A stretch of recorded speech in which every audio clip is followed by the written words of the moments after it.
Jakar. Aywa, Ekere roba. ane chala buto wara. Kwana nonga panan jorobe jora re chin min maja. Kwana ya yija piang e chotan.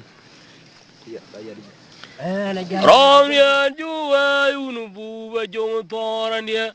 Lwal ma kuru koreng ran dia. Yang den mure mngong ma jok.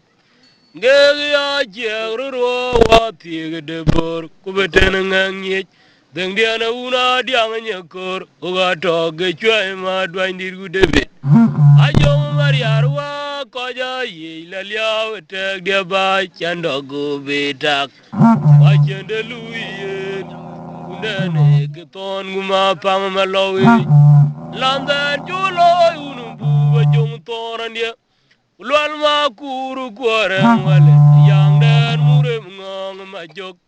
Ngaya jerurwa wa tiega debor kubeten nganyech deng diana una diang nyekor uga toge chwa ma dwain diru debit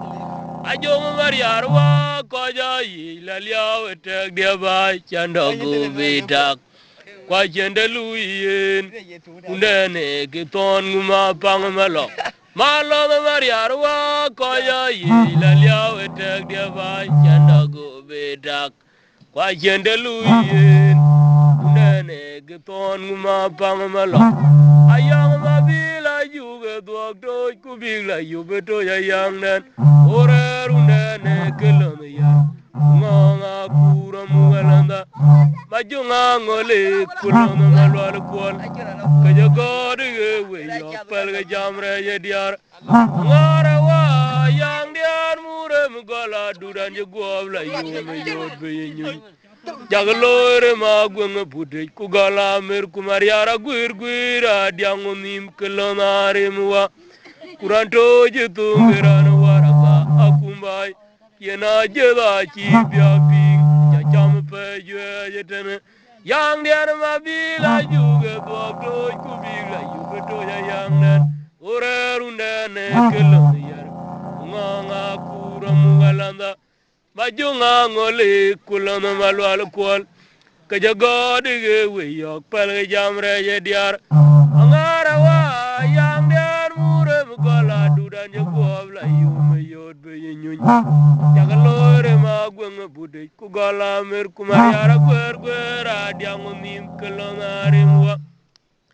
ranto jitungiran waraga kumbai ayena jeda chi biakting aja cham pe jwe yedene yang diara mabila juge dokto kubila yubuto yang na amen juwe unubu wa jong torandia lwal ma kuru koreng randia yang dan mure ngong majok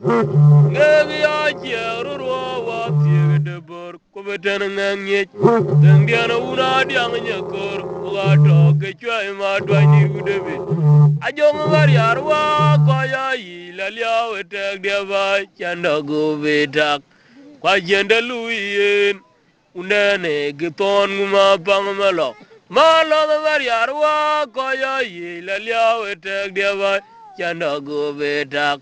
kuga jende luyen unene giton nguma pang yang diar mabila juge dokto kubila yubito ya yang den orer unene gelon yar unganga kura mugalanda majunga ngole kulon malwal kwal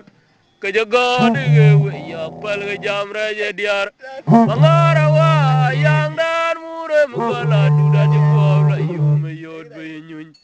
jagalore ma gwenga bude ku gala mer gu mariara gwir adiang nim kelongare mo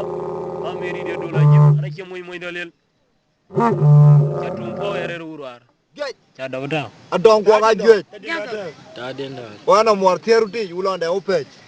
Takan bekeda. Kala. Ko ya de.